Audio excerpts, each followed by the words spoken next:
Fala pessoal, boa noite. Vou fazer um vídeo rápido aqui pra vocês. Meu carro começou a fazer um barulho de tucho, né? E perdeu um pouco de potência aí. Em seguida que eu fiz o trampo de substituição do trocador de calor, né? Então a gente trocou as juntas ali. Eu comprei aquela junta original, né, da Chevrolet azul, e ela era muito mole, né? E aí a gente sofreu bastante aí para conseguir achar o defeito do carro. Então praticamente o defeito do carro, vou mostrar para vocês.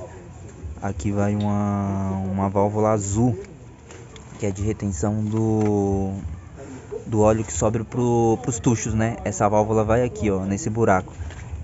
Então o que tinha acontecido?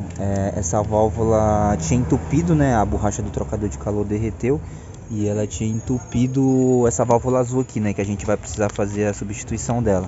Aí como que a gente chegou nesse diagnóstico, né? Aqui embaixo do compressor do ar-condicionado tem o interruptor de óleo, né? Então a gente mediu a pressão do óleo ali, e tava com a pressão boa, né? De 4 bar. E aí o cabeçote aqui tá desmontado, não vai dar pra ver, mas nessas duas laterais aqui tem dois bujãozinhos Allen, né? E dá pra medir a pressão também, né? Depois que sobra todo o sistema ali. E quando a gente mediu em cima já tava sem pressão, né? Então procurei informação na internet aí e não consegui achar.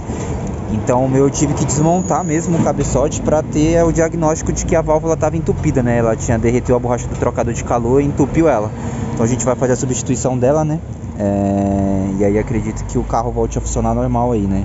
Já que a gente viu que não estava subindo um óleo, né? Pros tuchos, né? Justo que ela estava entupida. Aqui vai uma válvula laranja também, ó. Vocês podem ver que ela é tão boa, né? Ainda tá com óleo aqui, ó. E ela tá segurando, né? Que a função dela é reter mesmo. Só que essa válvula laranja, ela alimenta principalmente só as polias variáveis, né? Do cabeçote lá. Só o excesso dela que ela mela ali um pouco os comandos, mas a função dela principalmente mesmo é as polias, né? Se estiverem com barulho de tucho mesmo, é importante tá vendo essa válvula aqui mesmo, né? E aí dá pra fazer esse teste. A gente mediu lá embaixo no interruptor de óleo, assim que sai da bomba de óleo, né? Tava com bastante pressão. E quando a gente mediu pelos dois parafusinhos Allen que vai aqui na lateral do cabeçote, não tinha pressão nenhuma. Então a gente sabia que tava alguma coisa aí obstruindo no meio do caminho, tá bom?